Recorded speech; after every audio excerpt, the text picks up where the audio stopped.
Ethan was tired. His back hurt, his hands were covered in grease, and his eyes were red from working on alien power cores for 16 hours. He just wanted a shower and a place to sleep. He walked down the long hallway of the Xylan space station, half awake, dragging his boots. The walls were alive, literally. The alien station was bioorganic, which meant it breathed, shifted, and adjusted to the needs of its residents.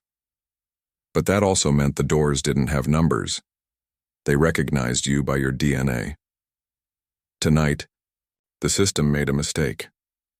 Ethan stepped through a fleshy, pulsing doorway that opened smoothly as he approached. He didn't notice the strange scent in the air. He didn't realize this wasn't his section of the station.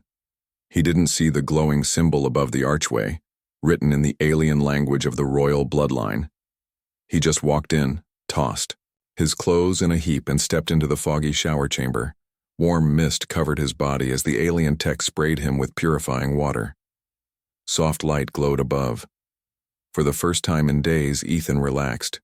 His thoughts melted away. He closed his eyes and let the mist clean every inch of him. He didn't hear the soft footsteps behind him. Two tall figures entered the chamber silently. They were twins. Xylari women, daughters of the alien queen.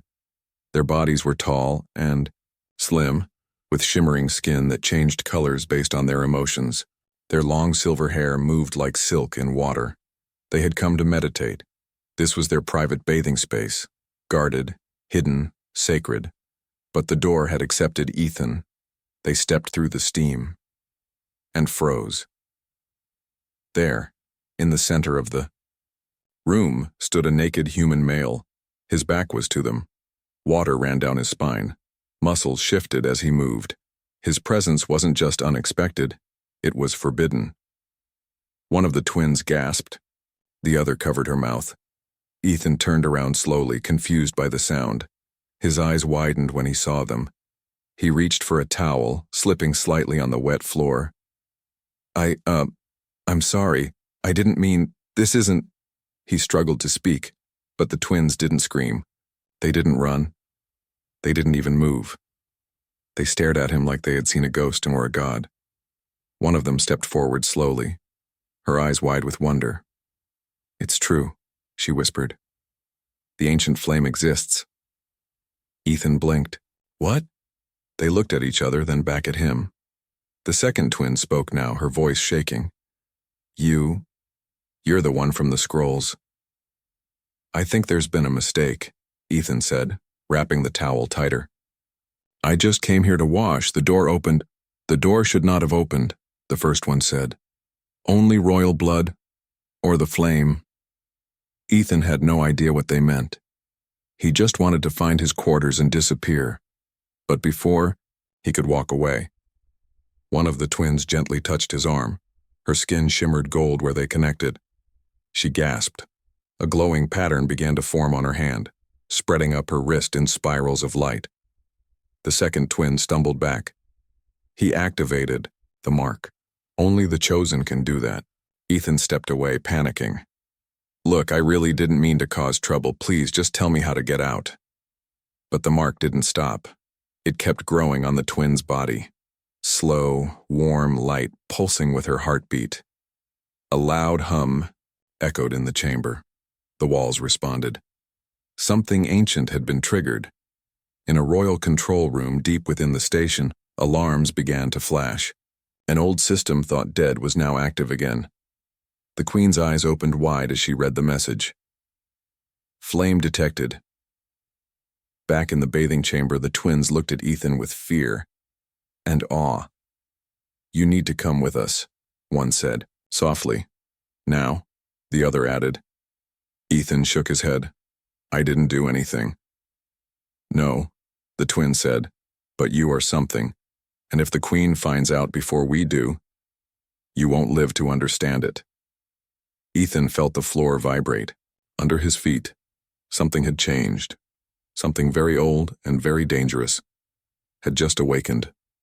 Ethan didn't know where they were taking him.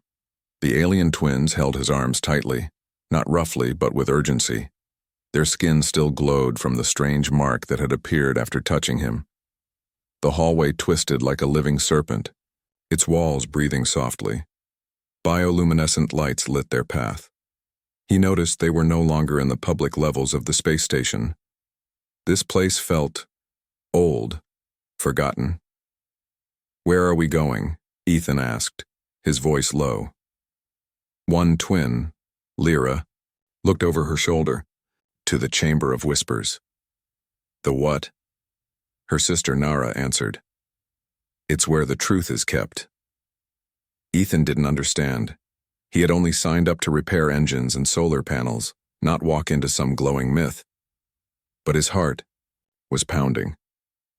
Deep down he felt something had begun, something bigger than machines. They stopped before a tall wall. No door, no panel.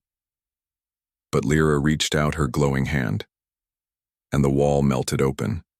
A wave of warm, fragrant air swept over them. The room beyond pulsed with a low hum, as if it were alive. And at its center was a floating stone tablet. It glowed, with the same pattern that had appeared on her hand. Lyra and Nara bowed their heads. Ethan stood frozen. "This is a holy place," Lyra whispered. "No one comes here unless called." Ethan crossed his arms, uncomfortable. "I wasn't called. I just took a wrong turn. I wanted a shower." Nara walked closer to the tablet.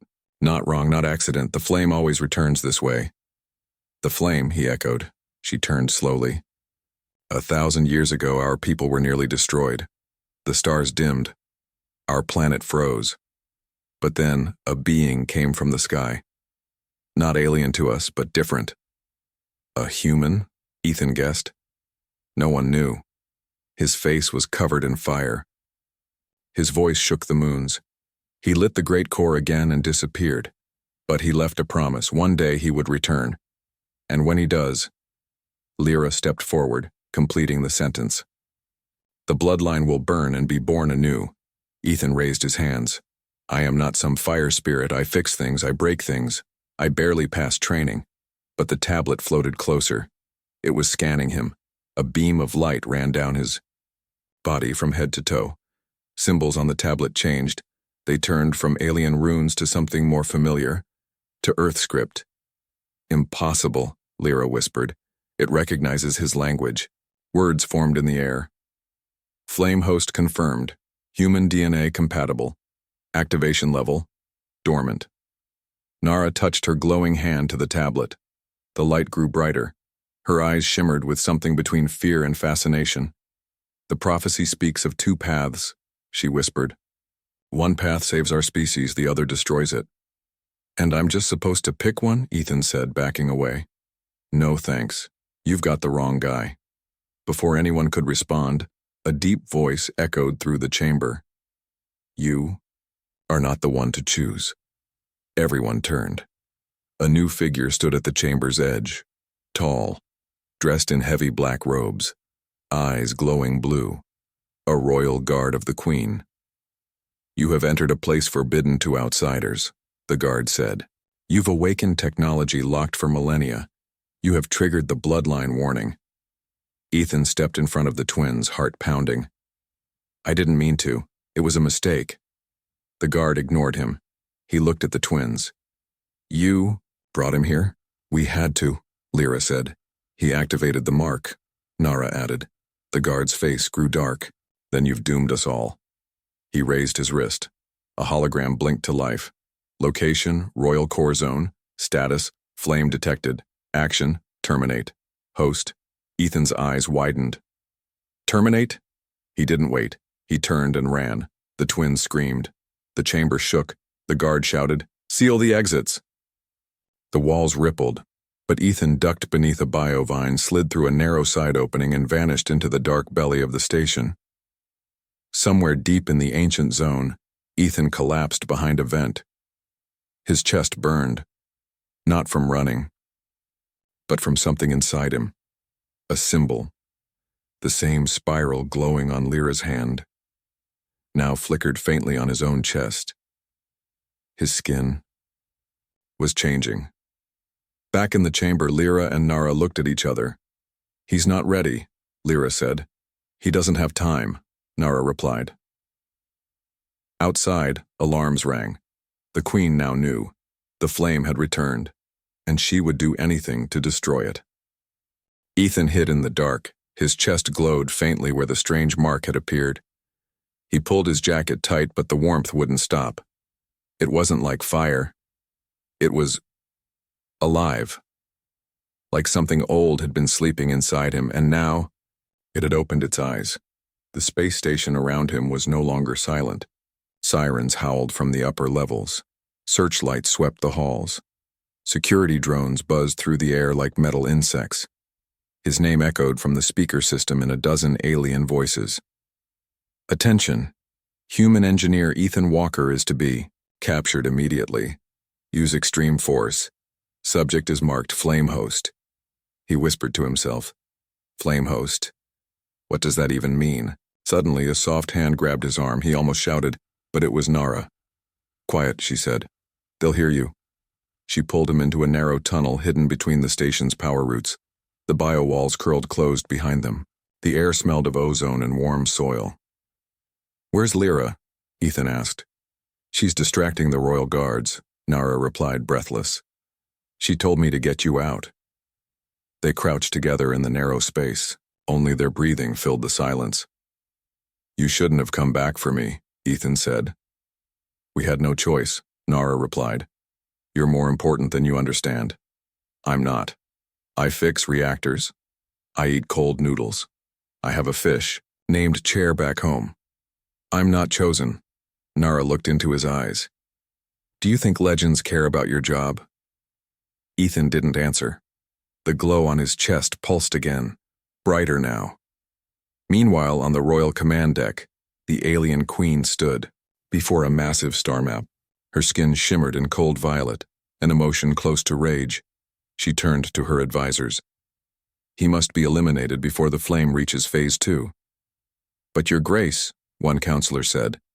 The old scrolls say, the scrolls are lies. She snapped. The last flame ended our age of power. We were rulers of 5 galaxies before he came. Now we hide in shells, sharing power with humans. The Queen's eyes narrowed. This time, the flame will not finish its journey. Back in the tunnel, Ethan and Nara reached a strange chamber, round, pulsing with soft green light. Old symbols lined the walls, half-forgotten language of the stars. This is the place of balance, Nara whispered, where truth is seen. Another prophecy place? Ethan asked, tired. She nodded. Step forward. If the chamber accepts, it will show your path. Ethan hesitated. And if it doesn't? It'll kill you. Right. Of course. He stepped into the center. The floor lit up under his feet. A low hum filled the room.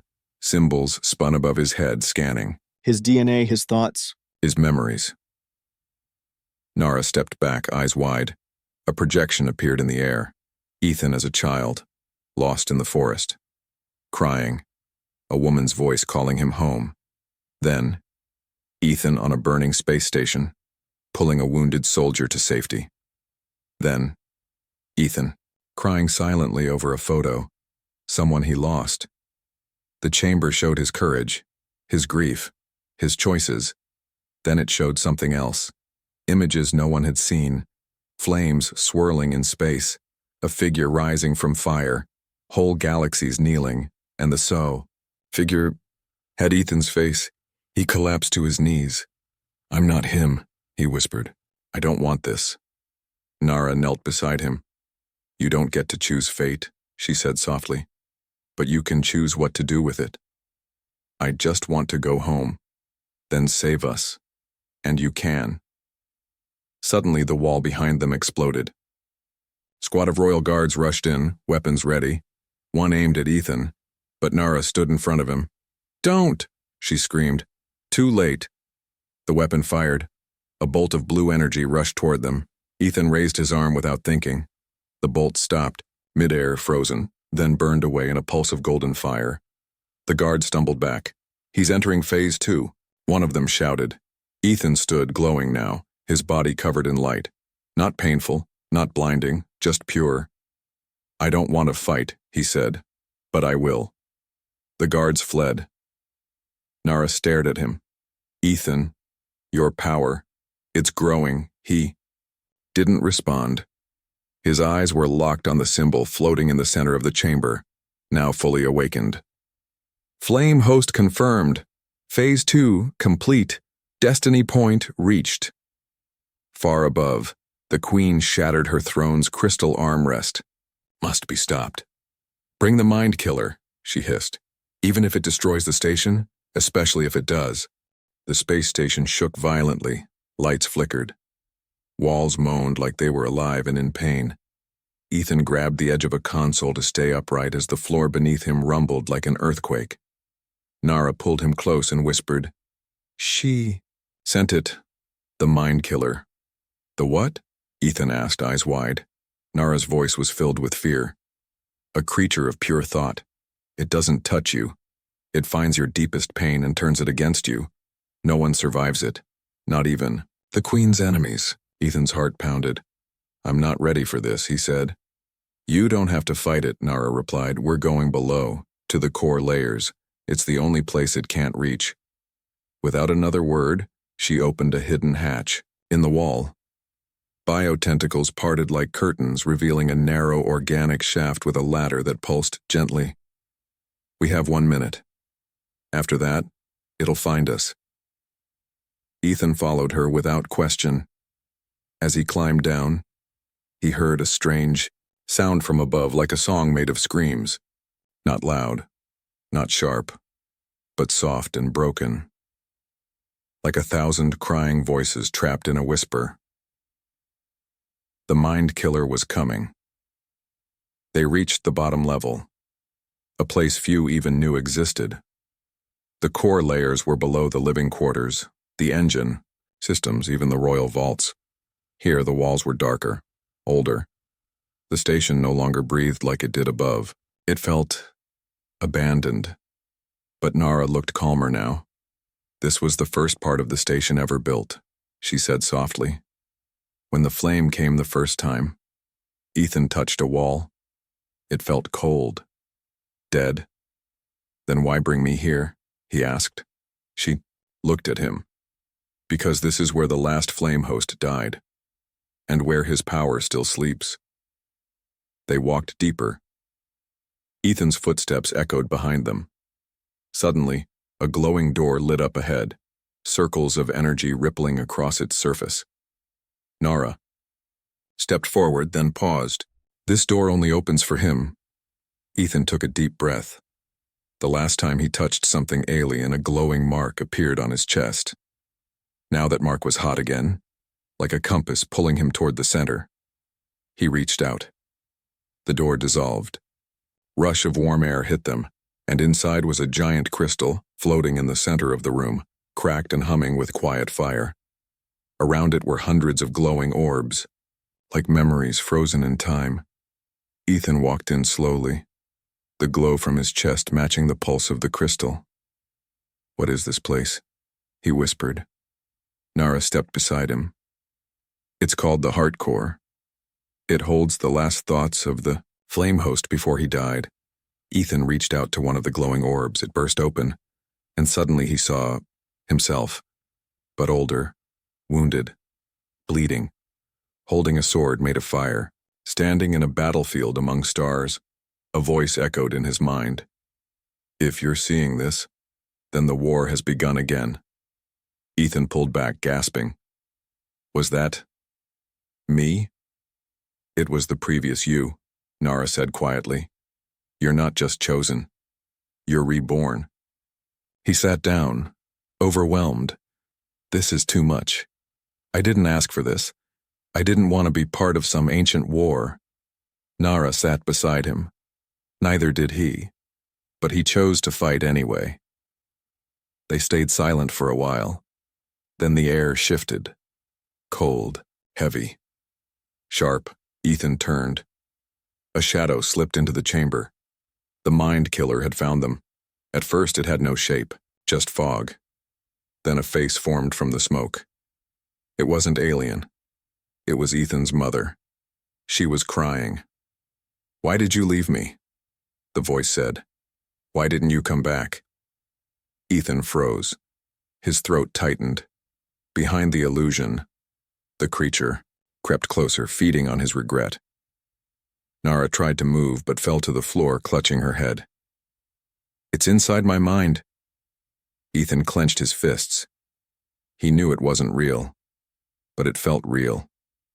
He remembered his mother's final call. The one he missed. The last time he could have spoken to her. The pain still burned inside him. Stop, he whispered. The shadow laughed. You can't stop truth. Ethan stood. You're not truth. You're fear. His chest burst into flame, not fire that burned, but fire that glowed with purpose. He took a step forward. The shadow backed away. Ethan shouted, You have no power here. The mind killer screamed, and then shattered into dust. Silence. Nara sat up slowly, stunned. You destroyed it. Ethan's body stopped glowing. He collapsed to his knees, drained. No, he said, breathing hard. We survived it.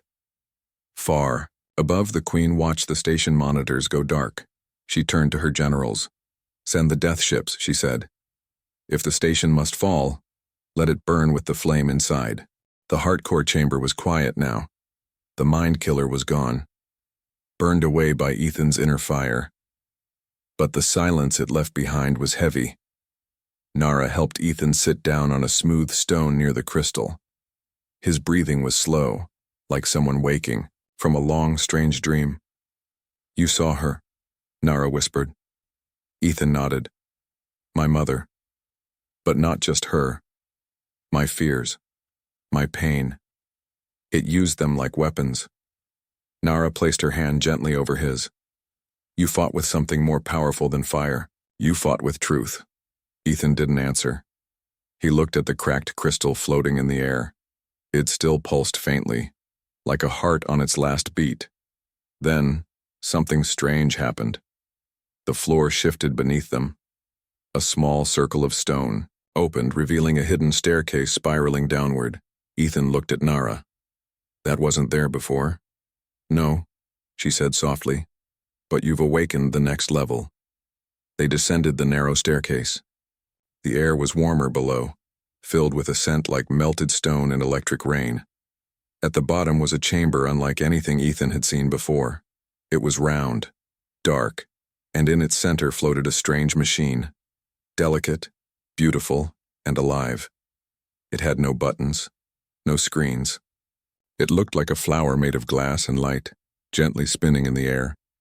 And carved in glowing letters above it were the alien words, the mirror of will. Nara stepped forward slowly.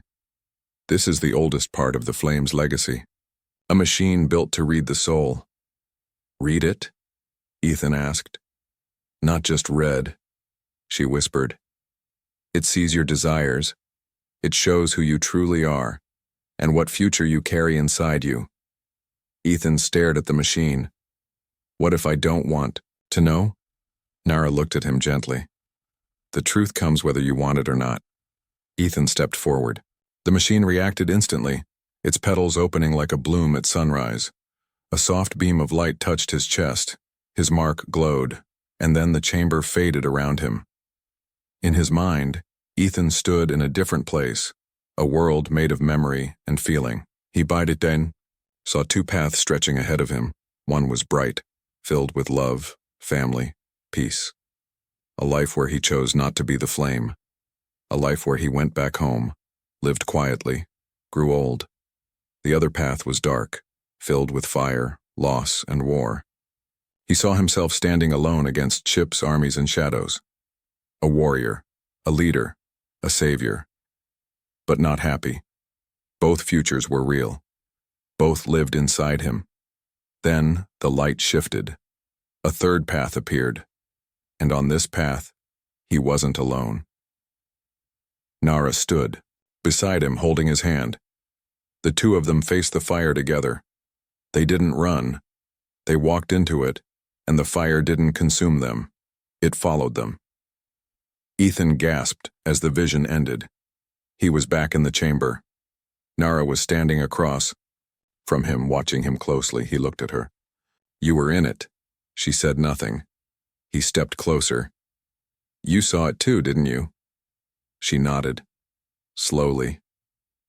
"I was connected to the machine when you were," she said. "It reads both minds. Together." Ethan swallowed hard. "I thought I had no place here. But maybe you're my place." Nara's voice was quiet, trembling. "We don't choose the flame, but we can choose how to carry it." Their hands touched. The machine glowed bright gold, then gently folded its petals and went dark. It had read them. It had shown the path. And now, it was complete. But above them, in the war chamber of the Queen, darkness was rising. The sky around, the station filled with death ships, silent black triangles that moved without engines. Ancient weapons from a forgotten time. They pointed their beams at the station's core. A countdown began. Deep below, Ethan and Nara felt the tremor. She looked up. "They're going to destroy the station." Ethan nodded. "Then we need to get to the bridge and stop this, or there won't be anything left to save." "But you're not ready," she said. He looked at her, and for the first time his voice was steady. "I am now." The alarms echoed through the station like a final heartbeat. Red light washed over the walls. Sirens wailed. The voice of the Queen filled the air. "Attention. The flame host has reached the core. Prepare for system purge. Total station destruction in T-30 minutes." Ethan stood still as the words repeated again and again. His mind raced, but his body felt calm. Not empty, not afraid. Ready. Beside him, Nara's eyes were fixed upward. If she fires the ancient cannons, the whole station will burn, everyone. Human. Silari, even her own soldiers. She'd destroy her people to kill me? Ethan asked. Nara's voice was quiet. "Yes, because you are proof that she's not the future." They moved fast, through tunnels that twisted like roots, up lifts made from bone and light, past guard patrols confused by new orders. Kill no one, capture the twins, destroy the chamber, stop the flame. No one knew who to follow anymore. Finally, they reached the sanctum of judgment, an ancient courtroom once used to settle disputes between bloodlines. At its center stood a round platform covered in glowing rings. Ethan stepped onto it without hesitation. A voice rose from the platform, not mechanical, not human, old, heavy, alive. "Trial of union begins. Candidate, human flame host. Partner, royal twin Nara." Nara stepped forward too. She looked at Ethan, surprised. "Me? Not Lyra?" Ethan turned to her. "It showed you, not her. In the mirror. I didn't choose it, it chose us." She hesitated, then stepped beside him. The trial accepted them. From above, a holographic projection of the Queen appeared, larger than life. Her face was made of shadow and venom. "So this is how the flame burns this time," she spat. "Joined with a traitor, my own blood." Nara didn't flinch. Ethan spoke first. "If you're so sure we'll fail, why are you watching?" The Queen smiled darkly. "Because no one survives the trial of union, not fully. One is always broken. The other must choose to leave them behind." The rings around the platform began to spin, faster, brighter. Suddenly everything disappeared. Ethan found himself in darkness. No walls, no floor, just space. And Nara was gone. He looked down. His body wasn't his anymore. It was glowing, fading, separating. A voice spoke inside his skull. "You hold too much. Fear, pain, regret. Let go, or she will carry it instead." He saw flashes, his worst moments. Failing his mother. Watching his friend die in an engine blast. Feeling useless on Earth. Let go, or she will suffer. "No," Ethan said aloud. "It's mine. I'll carry it." "Then show us." Pain tore through his chest, but he didn't scream. He reached inside his memory and accepted all of it. The guilt, the sorrow, the weakness. He embraced them, not as shame, but as truth. His flame turned from gold to blue. The chamber responded. Across the veil, Nara stood in a desert of fire. She faced her own truth, the fear of being forgotten, the shame of being weaker than her sister, the loneliness she hid behind her brave eyes. "He will forget you," the voice whispered. "He will choose the galaxy over you." "No," she said. "He will fight for both, just like I will." Her flame turned silver, and the walls of fire fell. In the real world, Ethan and Nara collapsed onto the floor of the sanctum. Their hands were still joined. Above them, the voice of the platform spoke again. Trial passed, union complete. Flame stabilized, new form, dual core. A pulse of light erupted from them, rising through the ceiling like a beam of hope. Across the station, systems reactivated, doors unlocked, weapons shut down, and on the Queen's screen, the message she feared most appeared. New royal bond detected. Authority over station transferred. "You are no longer recognized." The Queen screamed. She turned to her guard. "Launch the cannons. Now." But the station refused. Its own systems ignored her because it now belonged to them. Ethan opened his eyes. His body felt stronger, lighter, but full of purpose. Nara squeezed his hand. "We did it." He looked around the chamber, the lights shifting with their breath. "We passed the trial. Together." Then a new sound filled the air. Something outside. Distant rumble, ships arriving. The Queen was not done, and war was just beginning. The stars above the station turned black. Thousands of ships filled the sky, sharp, silent, and shaped like knives. They came from the edge of the galaxy, summoned by the Queen's last command. Each vessel carried weapons powerful enough to erase cities. Each one pointed at the space station now ruled by a human and a twin. Inside the sanctum of judgment, Ethan and Nara stood beneath the high dome. The air pulsed with new life, the station itself now beating with their bond. A glowing symbol floated above them, dual core activated, and below it, final defense unlocked. "We're out of time," Nara said. Ethan looked up. "Can the station survive that many ships?" "No," she answered. "Not unless we wake the hidden flame." Ethan turned to her. "You mean the one inside me?" She shook her head slowly. "No, Ethan. There's more than one." She looked toward the chamber entrance, and Lyra, the other twin, stepped through. Her silver hair shimmered in the dim light. Her eyes were calm, yet distant, as if she'd heard the station whisper secrets to her. "You felt it, didn't you?" Nara asked. Lyra nodded.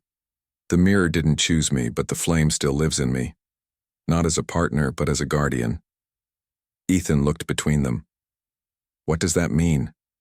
Lyra took his hand, and for a moment, he felt it. A second flame. Smaller, steadier, like a candle behind glass. But real. "You carry the fire," she said to him. "Nara carries the bond, and I carry the shield." The ground rumbled again. The Queen's voice echoed through every corridor. "This is your final warning. Surrender the flame, or we will erase the station." But the station no longer obeyed her. The core doors opened on their own. A bridge formed, leading upward to the control crown of the space station, a place only legend spoke of. The three of them, Ethan, Nara, and Lyra, walked the path together. The crown was unlike anything Ethan had seen, a wide chamber of glowing mirrors and lights rotating above the galaxy itself. From here, you could command everything: defense systems, station movement, even time lock the outer space. Nara stepped, Forward. The flame is inside the crown. It just needs one final spark. Lyra joined her. The three of us together can awaken it. Ethan placed both his hands on the control pedestal. The moment he did, the chamber responded. Outside, the alien fleet began charging their weapons. Massive energy beams built at their tips. Inside, the crown chamber glowed with unbearable light. 3 colors, gold, silver, and blue, rose from their bodies and merged. The entire station trembled. Then, silence. And a single word echoed through every mind, every speaker, every ship. Enough. From the center of the station, a wave of flame burst out. Not fire that burned, but fire that commanded. It wrapped the station in a living shield. It reached into the minds of the attacking fleet. It showed them visions of the first flame host, of peace shattered by fear, of the Queen's lies. Many ships paused, some shut down, a few turned away. But one remained. The Queen's personal war cruiser, massive, cruel, and built for destruction, charged its final weapon. Ethan closed his eyes. She's still coming. Nara stepped to his side. Then so are we. The flame within them lit fully now. They didn't need to speak. They reached out. Together. The crown responded. Their bodies rose into the air, wrapped in glowing symbols, ancient power, and light that burned like memory. They became the station's soul. The Queen's warship fired, but the blast never reached them. Instead, it bent, twisted, and vanished into a fold of time itself. Gone.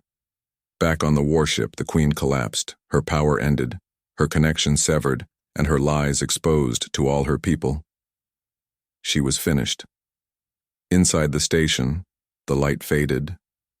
The chamber, calmed. Ethan stood on his feet again, shaking. It's over. Nara nodded. We won. Lyra smiled softly. No, Ethan. You changed everything. Weeks later, the galaxy was different. The flame had returned, not as a conqueror, but as a bridge. The alien empires met with human leaders. Peace talks began, and the story of a human who stepped into the wrong shower became a legend. Ethan chose to stay, not because he had to, but because he wanted to. He worked beside the twins, rebuilding the future. Sometimes, when the stars were quiet, he could feel the crown's glow in his chest, not fire, not power, but purpose.